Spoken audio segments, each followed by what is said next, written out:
The history of the Tutsi people is one of the most complex and profound narratives in African history, deeply intertwined with the broader history of the Great Lakes region of East Africa, particularly in present-day Rwanda, Burundi, and parts of the Democratic Republic of the Congo.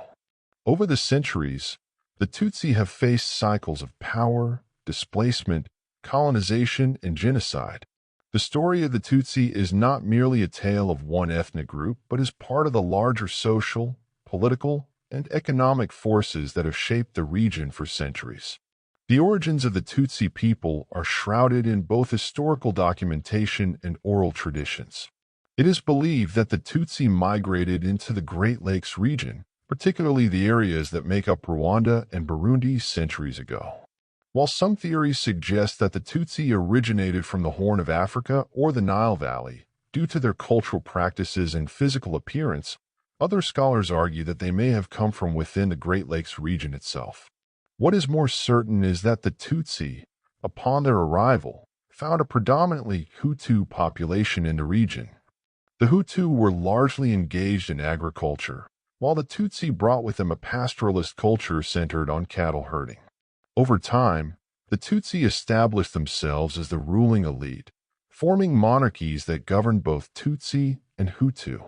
In pre-colonial Rwanda and Burundi, society was organized along hierarchical lines, with the Tutsi often occupying the highest political positions.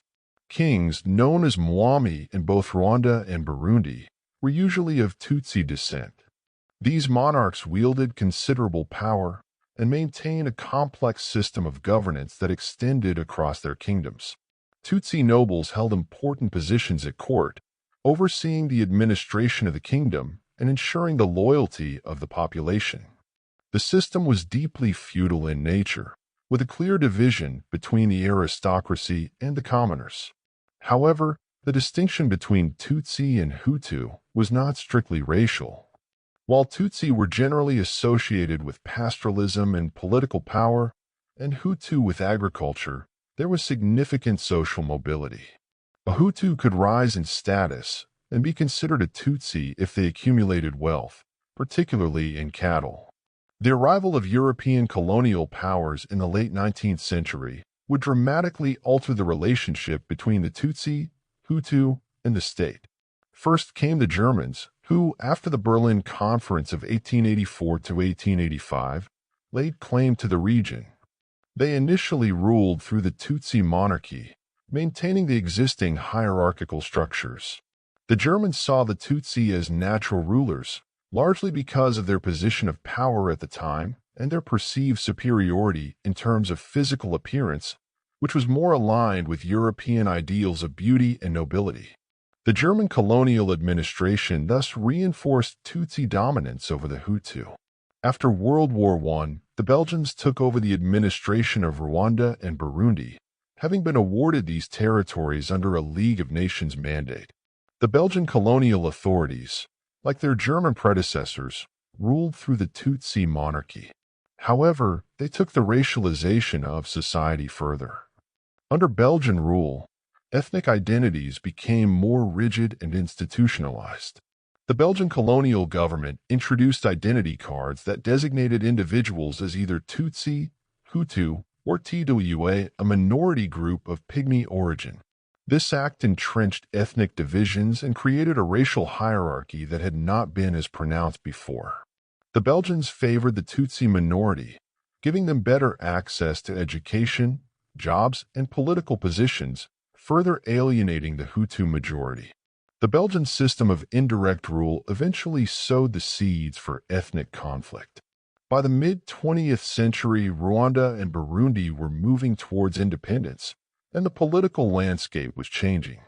The Tutsi, long privileged under colonial rule, sought to maintain their dominance, while the Hutu, representing the majority of the population, began to push for more political representation and equality. This tension came to a head in Rwanda in 1959, when a Hutu-led revolution ousted the Tutsi monarchy. Thousands of Tutsi were killed, and many more fled to neighboring countries, particularly Uganda, Burundi, and what is now the Democratic Republic of the Congo. Rwanda became a republic in 1961, with a predominantly Hutu government taking power. In neighboring Burundi, however, the Tutsi retained control of the government and military after independence in 1962. This led to a very different trajectory for Burundi compared to Rwanda. While Rwanda saw the rise of Hutu dominance and Tutsi persecution, Burundi experienced periodic ethnic violence in which the Tutsi military and elite maintained their hold on power, often brutally repressing Hutu uprisings. The next decades will be marked by cycles of violence and displacement for the Tutsi. Many of those who fled Rwanda after the 1959 revolution would remain in exile for decades, particularly in Uganda. These exiles played a crucial role in the formation of the Rwandan Patriotic Front, RPF, a rebel group that sought to return to Rwanda and reclaim their lost power. The RPF, led by Tutsi exiles, launched a civil war in 1990, which would culminate in one of the darkest chapters in modern history, the 1994 Rwandan genocide. The genocide was sparked by the assassination of Rwandan President Juvenal Habyarimana, a Hutu, in April 1994.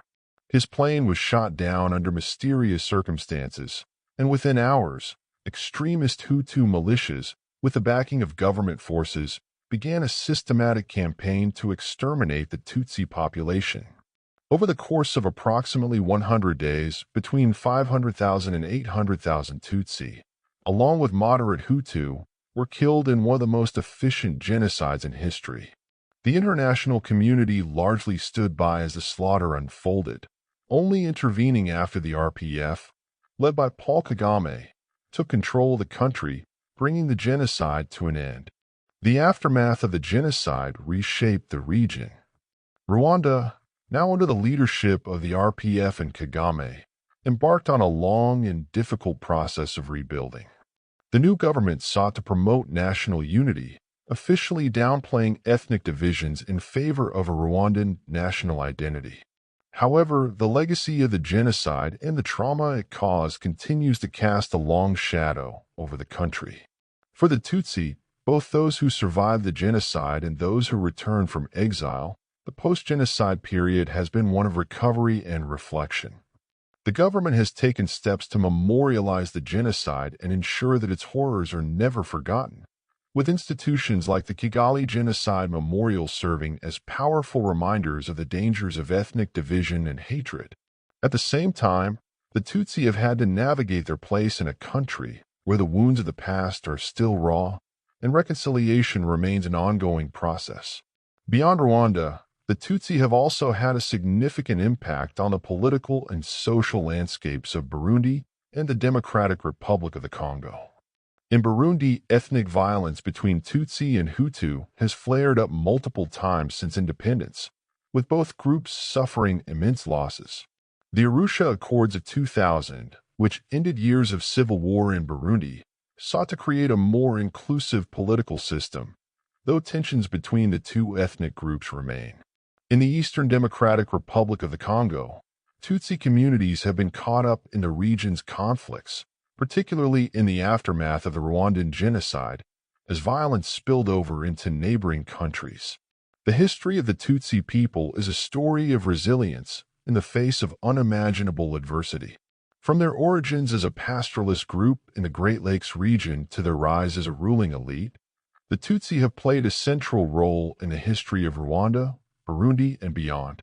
Their story is also one of survival, having endured cycles of violence, displacement, and genocide, only to emerge as a key force in shaping the future of the region.